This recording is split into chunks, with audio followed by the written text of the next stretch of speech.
Halo semuanya, aku Epiphanius Immanuel Sirait dari kelas 6 ingin menjelaskan tentang nafza dan obat lainnya.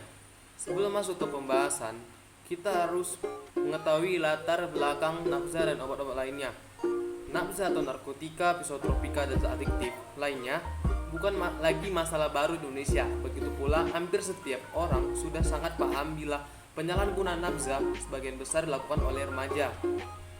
Meski siapapun dapat menjadi penggunanya, baik tua, muda, golongan ulama, profesional, semua berpotensi menjadi pengguna nafza. Data penyalahgunaan narkoba yang dilaporkan oleh UNODC tahun 2014 menyebutkan bahwa tahun 2012 di dunia diperkirakan ada 160 sampai 324 juta orang. Penyalahgunaan tertinggi heroin di kawasan Asia yaitu sebesar 1,2%. UNODC diperkirakan terdapat 900 ton opium dan 375 ton heroin yang keluar dari Afghanistan setiap tahunnya. Menurut data Badan Narkotika Nasional atau BNN Republik Indonesia, jumlah kasus narkoba yang terkait hukum pada tahun 2013 sebanyak 35.436 orang. Dari jumlah tersebut sebanyak 21.119 orang merupakan pengguna golongan narkotika dengan jumlah 1.655 orang memakai heroin.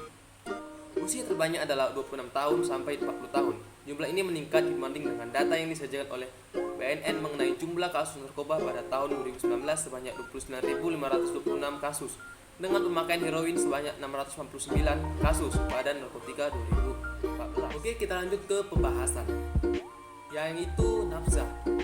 Nafza adalah kepanjangan dari narkotika, psikotropika, dan zat adiktif lainnya.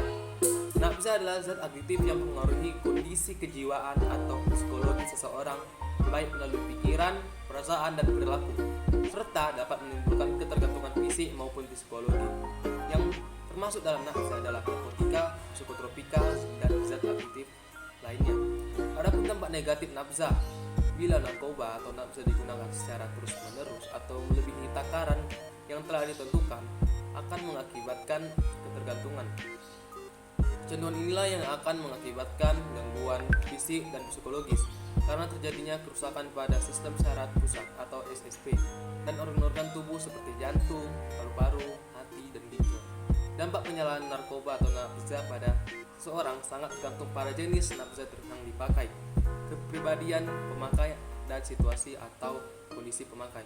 Secara umum, dampak kecanduan narkoba dapat terlihat pada fisik, psikis maupun sosial seseorang. Yang pertama, dampak fisik. Gangguan pada sistem syaraf atau neurologis seperti kejang-kejang, halusinasi, gangguan kesadaran, dan kerusakan syaraf tepi. Yang kedua, gangguan pada jantung dan pembuluh darah, kardiovaskuler seperti infeksi akut otot jantung, gangguan peredaran darah. Yang ketiga, gangguan pada kulit atau dermatologis seperti penahan atau abses, alergi, dan eksim. Yang keempat, gangguan pada paru-paru atau pulmoner seperti penekanan fungsi pernapasan, kesukaran bernapas, pengerasan jaringan paru-paru. Lalu dampak psikis. Yang pertama, lambat bekerja, ceroboh kerja, sering tegang dan gelisah. Yang kedua, hilang kepercayaan diri, apatis, penghayalan, penuh curiga. Dan yang ketiga, agiatif atau menjadi ganas dan tingkah laku yang brutal. Adapun cara pencegahan penggunaan nafza. Upaya yang perlu dilakukan terhadap kelompok remaja atau generasi muda dalam mencegah terjadinya penyalahgunaan nafza dilakukan dengan 3 cara intervensinya, yaitu 1. Pencegahan primer. Upaya pencegahan yang dilakukan sebelum penyalahgunaan terjadi dan biasanya dalam bentuk pendidikan, kampanye, atau penyebaran pengetahuan mengenai bahayanya narkoba, serta pendekatan dalam keluarga dan lain-lain. Cara ini bisa dilakukan oleh berbagai kelompok masyarakat dimanapun, seperti di sekolah, di tempat tinggal, di tempat kerja, dan di tempat-tempat umum. Yang kedua, pencegahan sekunder dilakukan pada saat penggunaan sudah terjadi dan diperlukan upaya penyembuhan atau treatment. Cara ini biasanya ditangani oleh lembaga profesional di bidangnya, yaitu lembaga medis seperti klinik, rumah sakit, dan dokter. Tahap pencegahan sekunder meliputi tahap penerimaan awal dengan melakukan pemeriksaan fisik dan mental, dan tahap detoksikasi dan terapi komplikasi medis dilakukan dengan cara pengurangan ketergantungan bahan-bahan adiktif secara bertahap. Yang ketiga, pencegahan pencegahan tersier, upaya yang dilakukan untuk merehabilitas mereka yang sudah memakai dan dalam proses penyembuhan. Upaya ini dilakukan cukup lama oleh lembaga khususnya seperti klinik rehabilitas dan kelompok masyarakat yang dibentuk khusus atau therapeutic community. Tahap ini dibagi menjadi dua bagian, yaitu fase stabilitasi yang berfungsi untuk mempersiapkan pengguna kembali ke masyarakat, dan fase sosial dalam masyarakat agar mantan penyalahguna narkoba mampu mengembangkan kehidupan yang bermakna di masyarakat. Jenis-jenis nafsa. Menurut UU RI nomor 22 tahun 1997 mengenai narkotika mengemukakan bahwa 1. Narkotika ialah suatu zat atau obat yang berasal dari tanaman ataupun bukan tanaman, baik itu sintesis ataupun itu semi sintesis, yang akan dapat menyebabkan penurunan dan juga perubahan kesadaran, mengurangi serta menghilangkan rasa nyeri, dan juga akan dapat menimbulkan ketergantungan secara fisik atau juga psikologi. Narkotika dikategorikan ke dalam 3 kategori, ialah sebagai berikut. Pertama, narkotika golongan 1 ialah narkotika yang dapat digunakan untuk dan tujuan pengembangan ilmu pengetahuan dan juga tidak digunakan dalam terapi, serta juga mempunyai potensi yang sangat tinggi mengakibatkan ketergantungan. Yang kedua, narkotika golongan 2 ialah narkotika yang berkhasiat untuk dapat pengobatan, gunakan untuk terapi ataupun tujuan pengembangan ilmu pengetahuan dan juga mempunyai potensi tinggi mengakibatkan ketergantungan. Narkotika golongan 3 ialah narkotika yang berkhasiat di dalam pengobatan, yang banyak digunakan untuk atau dalam terapi dan juga untuk tujuan pengembangan ilmu pengetahuan dan mempunyai potensi ringan menyebabkan ketergantungan. Kita lanjut yang kedua, yaitu psikotropika. Psikotropika ialah setiap bahan baik alami maupun bahan buatan bukan narkotika yang dapat berkhasiat psikoaktif yang mempunyai pengaruh secara selektif pada susunan saraf pusat yang dapat menyebabkan perubahan khas pada aktivitas mental dan juga perilaku. Menurut UU nomor 5 tahun 1997 mengenai psikotropika yang dapat dikelompokkan ke dalam 4 kelompok ialah sebagai berikut.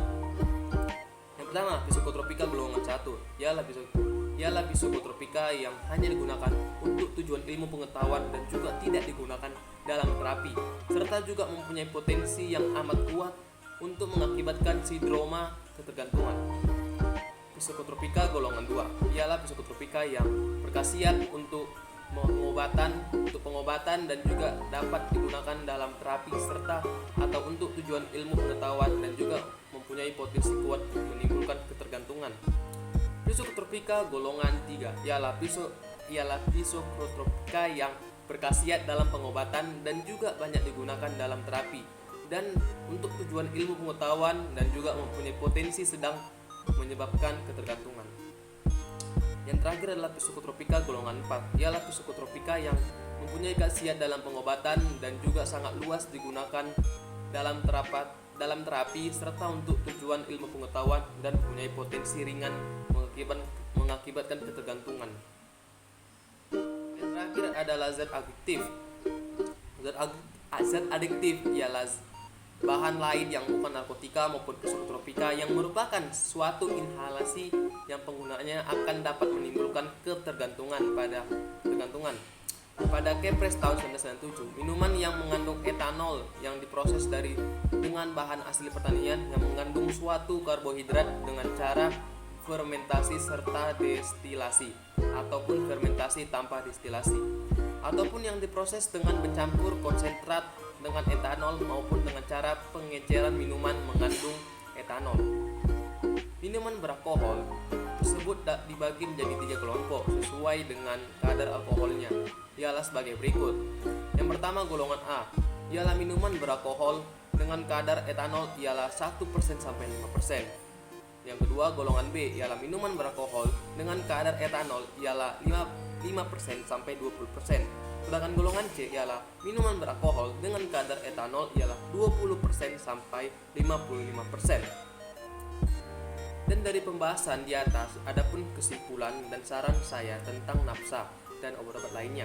Narkotika adalah bahan atau zat yang dapat mempengaruhi kondisi kejiwaan psikologi seseorang, baik melalui pikiran, perasaan, dan perilaku, serta dapat menimbulkan ketergantungan secara fisik dan psikologi. Sedangkan psikotropika adalah zat atau obat baik alami maupun sintetis bukan narkotika yang berkhasiat psikoaktif melalui pengaruh selektif pada susunan saraf pusat yang menyebabkan perubahan khas pada aktivitas mental dan perilaku. Faktor penyebab penyalahgunaan narkoba dapat dibagi menjadi dua faktor, yaitu faktor internal yang berasal dari dalam diri sendiri ataupun individu seperti kepribadian, kecemasan, dan depresi, serta kurangnya religiusitas, serta faktor eksternal yang berasal dari luar individu atau lingkungan seperti keberadaan zat, kondisi keluarga, lemahnya hukum serta pengaruh lingkungan. Upaya penanggulangan narkotika dan psikotropika dapat dilakukan melalui beberapa cara seperti preventif seperti pembinaan dan pengawasan dalam keluarga, kuratif seperti penyembuhan dengan medis atau dengan media lain, rehabilitatif agar korban tidak kembali ketagihan dengan narkoba, dan restoratif melalui jalur hukum. Adapun saran saya terhadap narkotika dan obat lainnya, yang pertama itu disarankan agar di negara kita terutama masyarakat umum menyadari akan bahayanya memakai atau mengonsumsi narkotika. Oleh karena itu, kita sebagai generasi muda seharusnya lebih berhati-hati dalam memilih teman bergaul. Sebab jika kita salah pilih teman, lebih-lebih yang sudah kita tahu telah menjadi pencandu, hendaknya kita berpikir lebih dulu untuk bersahabat dengan mereka. Dan yang kedua, bagi peneliti selanjutnya diharapkan dapat melanjutkan penelitian tentang faktor-faktor ataupun hal-hal yang terkait yang belum diteliti seperti keadaan ekonomi, etnis, medikasi yang sedang berlangsung yang memiliki atau tidak memiliki pengaruh atau hubungan pada kepribadian dan penyalahgunaan nafsa. Penelitian selanjutnya adalah memodifikasi penelitian ini dengan pemilihan responden terhadap orang-orang non penyalahgunaan nafsa. Kita tuh sampai ke pengunjung acara. Kalau ada kata-kata atau yang salah mohon dimaafkan. Aku Evanes Iman Serai dari kelas 10 IPA 6. Ini video saya. Terima kasih.